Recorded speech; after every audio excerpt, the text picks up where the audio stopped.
तो India VIX देखो यहाँ पर 26 पे गया है, इसका मतलब वॉलेटिलिटी पीक पर है। हेलो एवरीवन, मार्केट का वीकली एनालिसिस हम स्टार्ट करते हैं। तो मैं पहले बड़े टाइम फ्रेम से स्टार्ट करता हूँ, मंथली से स्टार्ट करता हूँ। अगर आप देखोगे यहाँ पर निफ्टी का, तो ऑलमोस्ट 10% नीचे गिरा है निफ्टी ये महीने में, मार्च महीने में। और टेक्निकली देखा जाए तो सिर्फ एक ही दिन बचा है मंडे का, ट्यूसडे तो हॉलीडे। तो मंडे इवनिंग को यहाँ पर कैंडल क्लोज हो जाएगी मंथली की। तो साफ साफ यहाँ पर पता चल रहा है कि 10% अभी रिकवरी आना एक दिन में पॉसिबल नहीं है। ठीक है।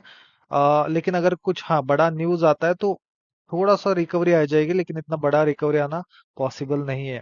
तो ऐसा ही मंथ अगर क्लोज हुआ तो हमें और भी सेलिंग का प्रेशर देखने मिल सकता है। ऐसा हो सकता है कि जब भी यहाँ पर अप्रैल का मंथ स्टार्ट हो जाए, स्टार्टिंग ऑफ द मंथ में थोड़ी सी यहाँ पर ऊपर जाता हुआ हमें दिखे, एंड देन एंड होते होते हमें फिर से नीचे गिरता हुआ दिख सकता है निफ्टी। ठीक है।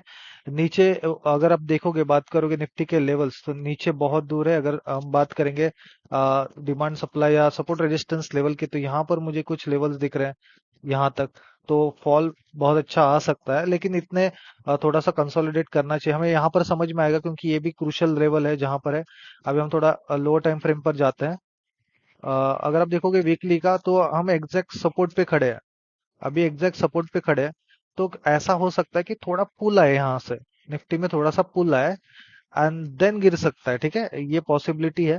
डायरेक्टली अगर आप शॉर्ट करने जाओगे यहाँ पर फंस सकते हो। तो हमेशा ध्यान रखना, बायर्स या सेलर्स को कितना प्रॉफिट मिला है, उस हिसाब से आपको पोजीशन बनानी होती है। तो अगर आप देखोगे तो यहाँ पर सेलर्स ने अच्छा प्रॉफिट कमाया है। तो अभी यहाँ पर अगर आप सेल करने जाओगे तो यहाँ पर फंसने के चांसेस है। थोड़ा कॉशियस रहना इस एरिया में, क्योंकि ये वोलेटिलिटी वाला एरिया हो सकता है। ठीक है, ध्यान देना। अभी देखो हर बार यहाँ पर क्या हो रहा है, मैं डेली पर आ रहा हूँ, यहाँ पर क्या हो रहा है हर बार, देखो मार्केट ऊपर जा रहा है, पुल कर रहा है। देखो ये पुल कर रहा है, बहुत तेजी से नीचे गिर रहा है, पुल कर रहा है, तेजी से नीचे आ रहा है, पुल कर रहा है, तेजी से नीचे आ रहा है। इसका मतलब सेलिंग प्रेशर बहुत तेज है और मार्केट को ऊपर नहीं जाने दे रहा है। अगर आप देखोगे ये सेशन की भी बात करोगे, ये कल वाले सेशन की देखो, 27 फ्राइडे की, तो ऊपर गया और तेजी से नीचे आया। तो समझ में आ रहा है कि यहाँ पर सेलर्स अभी भी एक्टिव है। तो यहाँ पर अभी बाइंग की पोजीशन बनाना थोड़ा सा मुश्किल है। अगर मैं बड़े टाइम फ्रेम पे दिखा रहा है मुझे कि सपोर्ट पे है मार्केट, लेकिन अभी यहाँ पर मुझे क्या समझ में आ रहा है, लोअर टाइम फ्रेम पे मार्केट अभी भी स्ट्रांगली बेरिश है। तो यहाँ पर मैं पोजीशन बनाने के लिए वेट करूंगा। ठीक है, अगर मैंने अच्छा एरिया फाइंड किया है तो वेट करूंगा, यहाँ पर प्राइस एक्शन बनने दूंगा। ठीक है। तो मुझे क्या लग रहा है शॉर्ट टर्म के लिए, अगर आप देखोगे तो मंडे की बात करोगे, तो मुझे एक चीज लग रहा है। पहली बात तो ये बहुत शॉर्ट वीक हो सकता है, क्योंकि आई थिंक उसमें दो छुट्टियां है।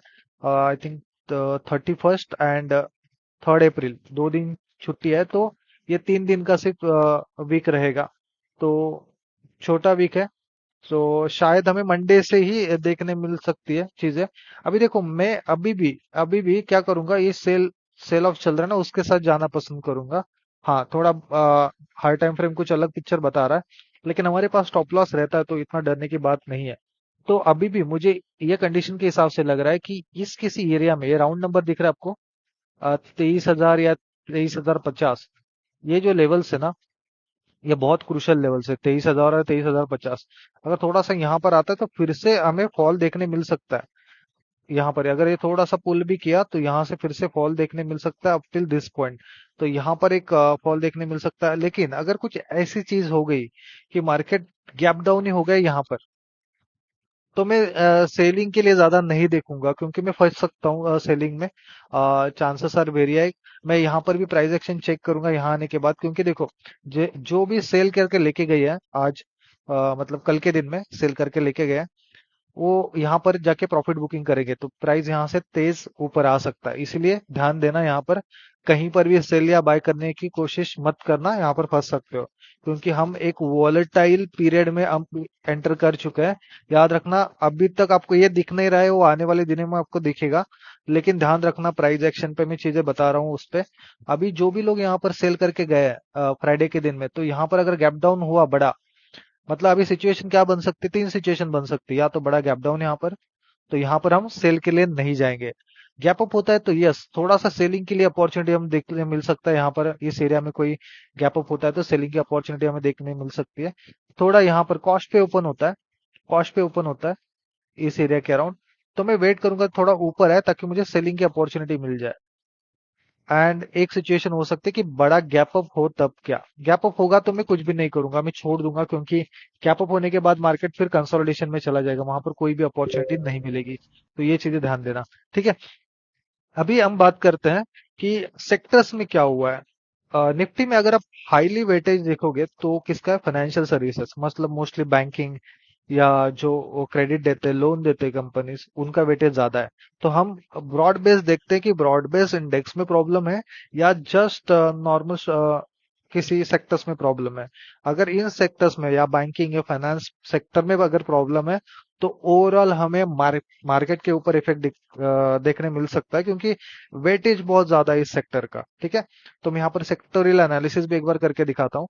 देखो मैं ब्रॉडर इंडेक्स में आ गया, और अगर आप देखोगे, ये देखो दोनों भी सेक्टर्स कितने गिर चुके हैं, निफ्टी से काफी ज्यादा गिर चुके हैं। इसका मतलब ब्रॉड बेस्ड यहाँ पर रैली आ रही है। तो कभी भी मार्केट शार्पली नीचे गिरता है तो उसका तेजी से रिकवर करना थोड़ी प्रोबेबिलिटी कम हो जाती है। तो मैंने आपको सिनारियो बता दिया, तो मैं फिर से यहाँ पर क्या करता हूँ, एक ओवरऑल व्यू देता हूँ कि अगर मैं यहाँ पर गैप डाउन ओपन होता है तो मैं यहाँ पर प्राइस एक्शन देख के थोड़ा सा बाइंग के लिए देख सकता हूँ। हाँ, अगर कुछ अपॉर्चुनिटी दिखती है तो ही, अदरवाइज ट्रेंड डाउन है तो मैं यहाँ पर शॉर्टिंग के लिए देखूंगा।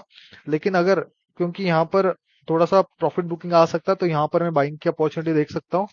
कॉस्ट पे ओपन होता है तो मैं यहाँ पर, थोड़ा ऊपर जाएगा तो मैं यहाँ पर सेल करूंगा, गैप अप होता है तो मुझे डायरेक्टली सेल की अपॉर्चुनिटी मिल सकती है। हाँ, और एक अनएक्सपेक्टेड सिनारियो हो सकता है, अगर एक बहुत बड़ा गैप अप हुआ तो मार्केट कंसोलिडेशन में देखने को मिल सकता है। ये छोटा सा व्यू मैंने बता दिया, हालांकि वीक बहुत छोटा है। तो आई थिंक मुझे नहीं लगता कि इतना कोई बड़ा मूव आना चाहिए, अनलेस एंड अनटिल कोई बड़ा न्यूज आता है तो। ठीक है। तो थोड़ा कॉशियसली ट्रेड करना, थोड़ी लॉट साइज कम कर देना, क्वांटिटी कम कर देना, क्योंकि फिर से मैं कह रहा हूँ थोड़ा वोलेटाइल हो सकता है मार्केट इस एरिया में। और मैं एक बार लास्ट जाते जाते एक इंडिया विक्स भी दिखाता हूँ तो आपको एक थोड़ा सा पिक्चर भी समझ में आएगा। तो अगर आप देखोगे यहाँ पर, तो इंडिया विक्स देखो यहाँ पर 26 पे गया है, इसका मतलब वॉलेटिलिटी पीक पर है। और वो जो फ्राइडे का कल का फॉल आया है, वो बहुत तेज था। बहुत सारे लोगों के वहां पर स्टॉप लॉस हिट हुए रहेंगे।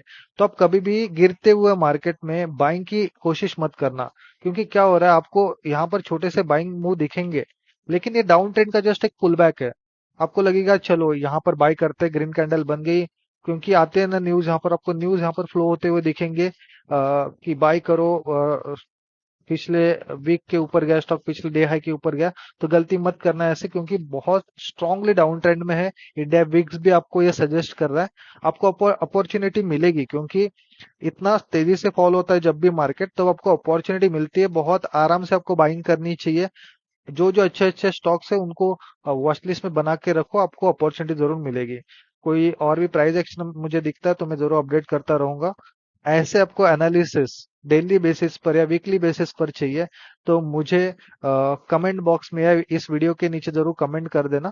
तो फिर आने वाले टाइम में भी और भी ऐसे कुछ कंसेप्ट एंड लर्निंग आपको मैं देता रहूंगा। ठीक है। Thank you for watching this video.